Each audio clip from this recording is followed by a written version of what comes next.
Welcome to animated study class. मैं गौरव कुमार आप लोगों के लिए 24 जुलाई के जो करंट अफेयर के इंपॉर्टेंट क्वेश्चन बन सकते थे वो लेकर आया हूँ, जो आपके होने वाले exam like SSC, CHSL, CGL, RRB, NTPC, UPSI, DRDO, MTS आदि में पूछे जा सकते हैं। वीडियो शुरू करने से पहले मेरा आप लोगों से निवेदन है कि वीडियो को लाइक बस शेयर करें और चैनल को सब्सक्राइब करें। आज का पहला क्वेश्चन है, भारत ने किस देश से हैमर मिसाइल खरीदने का समझौता किया है? कौन सी मिसाइल? Hammer missile. तो भारत ने फ्रांस के साथ हैमर मिसाइल खरीदने का समझौता किया है। अब बात करते हैं हैमर मिसाइल। हैमर मिसाइल हवा से सतह पर लक्ष्य को भेद करने वाली मिसाइल है। यह लगभग 60 से 70 किलोमीटर तक के लक्ष्य को भेद सकती है। ठीक है। अभी हाल ही में 29 जुलाई को भारत फ्रांस से राफेल विमान खरीदने वाला है, तो उन्हीं के साथ अब यह हैमर मिसाइल को भी खरीदेगा। ठीक है। अब बात करते हैं फ्रांस की। फ्रांस की राजधानी क्या है? पेरिस। क्या है? पेरिस। और यहाँ के पीएम कौन है? Jean Castex. कौन है? जीन कास्टेक। और यहाँ की करेंसी क्या है? यूरो। क्या है? यूरो। आप मैप में देख सकते हैं, जो छोटा सा रेड पार्ट दिख रहा है यह फ्रांस है। यह एक यूरोपीय कंट्री है। कौन सा? यूरोपीय।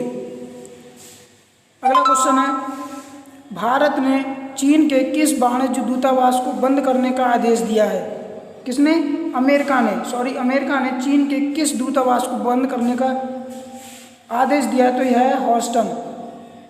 अमेरिका में चीन के लगभग 6 दूतावास हैं, उनमें से एक है ह्यूस्टन दूतावास, जिसे हाल ही में अमेरिका सरकार ने बंद करने का निर्णय लिया है, क्योंकि अभी हाल ही में अमेरिका और चीन के बीच काफ़ी लड़ाई के माहौल बने हैं। उसी को ध्यान में रखते हुए अमेरिका ने यह चीन पर आरोप लगाया है कि जो ह्यूस्टन दूतावास है वह अमेरिका की खुफिया जानकारी चीन को भेज रहा है।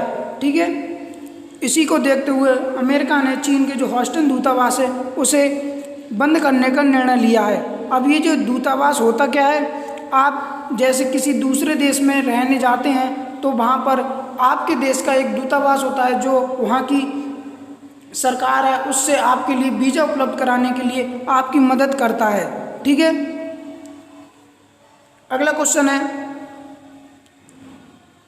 हाल ही में किस देश ने अपना मार्स मिशन लॉन्च किया है? कौन सा? मार्स मिशन लॉन्च किया है। तो इसका आंसर है चीन। चीन ने ही अपना जो तियांगवेन फर्स्ट मार्स मिशन है इसे लॉन्च किया है। कहाँ से लॉन्च किया है? इसे वेनचांग सेंटर जो है स्पेस सेंटर है उससे लॉन्च किया है। ठीक है। और इसे किस रॉकेट से लॉन्च किया है? तो इसका आंसर है लॉन्ग मार्च 5x4। कौन सा? लॉन्ग मार्च 5x4 रॉकेट से लॉन्च किया है। इस चीन ने यह कहा है कि हम अपना रोवर और प्रज्ञान दोनों मार्स पर लॉन्च करेंगे। ठीक है। जिससे वहाँ के जो मिट्टी है उसकी जानकारी यह मार्स मिशन भेज सके। ठीक है। बात करते हैं चीन की। चीन की राजधानी क्या है? बीजिंग। क्या है? बीजिंग। यहाँ के राष्ट्रपति कौन है? Xi Jinping. कौन है? Xi Jinping. और यहाँ की करेंसी क्या है? युआन। क्या है? युआन। ठीक है। अगला क्वेश्चन है, हाल ही में महाराष्ट्र की लोनार झील का पानी का रंग किस कारण गुलाबी हुआ था? अभी आप कुछ दिन पहले की बात है कि महाराष्ट्र की जो लोनार झील है उसका रंग गुलाबी हो गया था। तो इसका कारण पहले शैवाल बताया जा रहा था, लेकिन अब जब इसका रिसर्च हुआ है तो इसका कारण बैक्टीरिया बताया गया है। जो पुणे इंस्टीट्यूट है उसने रिसर्च किया तो उसने यह कारण बताया कि जो बैक्टीरिया है, इस बैक्टीरिया का नाम है हेलो आर्किया। कौन है?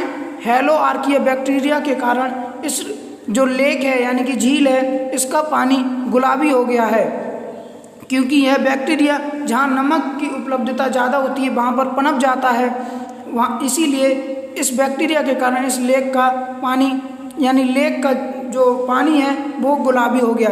अब आप सोच रहे होंगे कि समुद्र का पानी भी तो खारा होता है, नमक होता है, तो उसे क्यों नहीं होता?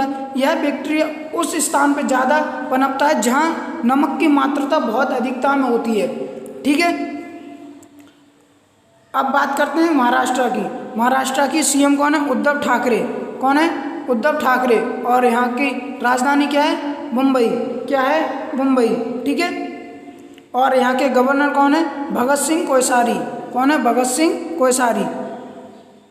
अगला क्वेश्चन है, हाल ही में सरकार ने सेना में किसके लिए स्थायी कमीशन को मंजूरी दी है?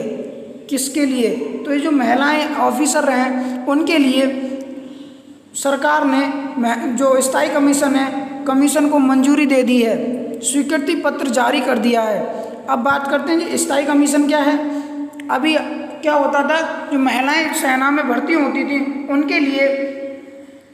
उनके लिए एसएससी के माध्यम से, यानी कि उनकी भर्ती की जाती थी और उन्होंने शॉर्ट सर्विस कमीशन के तहत महिलाओं को सैलरी मिलती थी।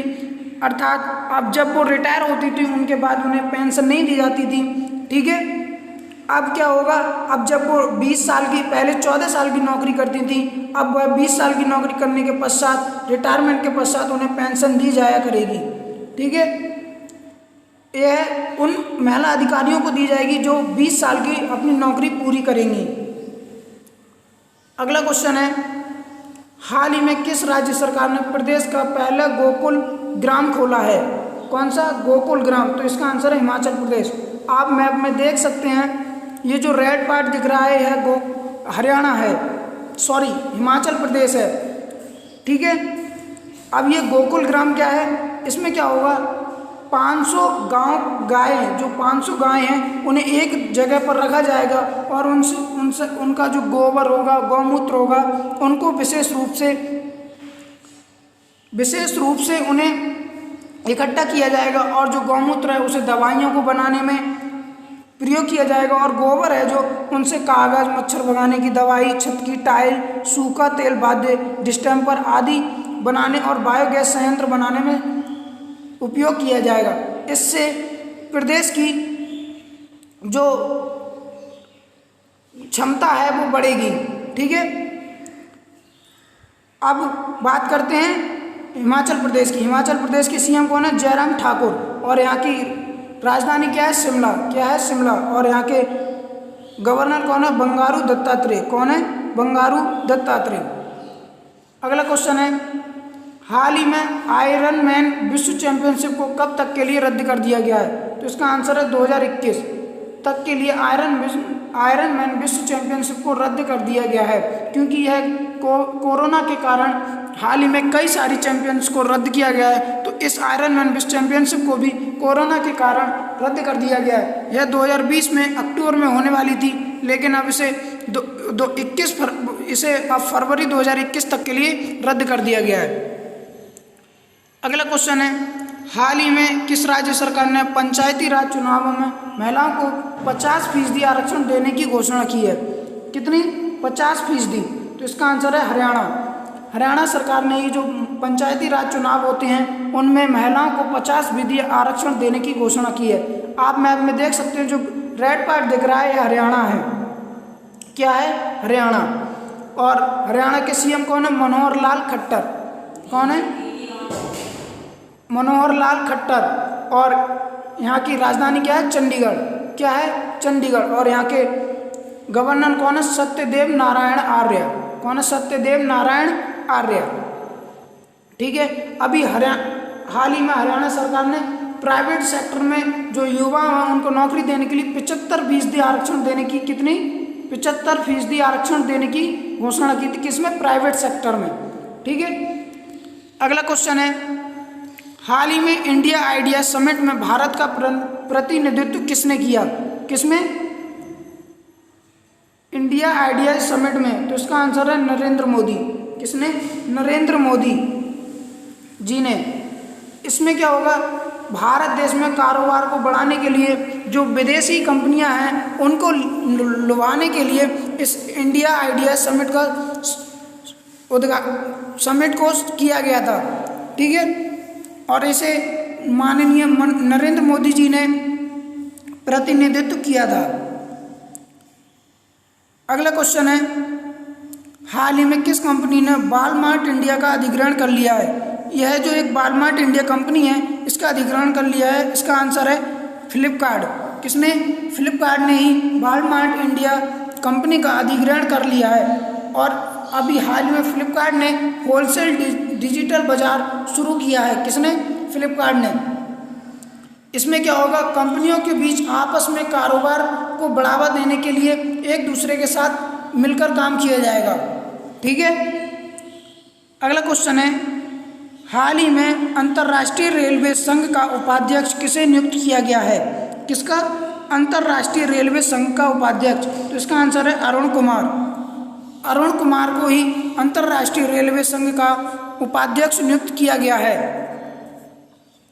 अब बात करते हैं अंतर्राष्ट्रीय रेलवे संघ की। इसका हेडक्वार्टर कहाँ है? पेरिस में। कहाँ पर? पेरिस में। और इसकी स्थापना कब हुई थी? 17 अक्टूबर 1922। कितना? 17 अक्टूबर 1922 को। ठीक है, और इसमें लगभग 194 देश सदस्य हैं। कितने? 194 देश।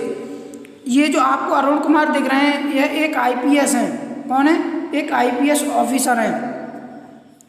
अगला क्वेश्चन है, हाल ही में किस भारतीय अभिनेता ने प्रवासी श्रमिकों के लिए प्रवासी रोजगार ऐप लॉन्च किया है? कौन सा? प्रवासी रोजगार ऐप लॉन्च किया है। तो इसका आंसर है सोनू सूद। जो सोनू सूद अभिनेता हैं, उन्होंने ही प्रवासी मजदूरों को पहले उनके घर तक पहुंचाने के लिए बसों का इंतजाम किया था। अब उन्होंने उन्हीं प्रवासी मजदूरों को रोजगार उपलब्ध कराने के लिए प्रवासी रोजगार ऐप लॉन्च किया है। इसमें क्या होगा, इसमें जो प्रवासी मजदूर अपने घर पर गए हैं, उन्हें उनके जो आसपास क्षेत्र में रोजगार हैं वहाँ की उन्हें जानकारी मिल सकेगी इस ऐप के माध्यम से। ठीक है, उम्मीद है आप लोगों को क्वेश्चन समझ में आए होंगे। तो आप लोगों से निवेदन है कि वीडियो को लाइक व शेयर करें और चैनल को सब्सक्राइब करें। Thank you.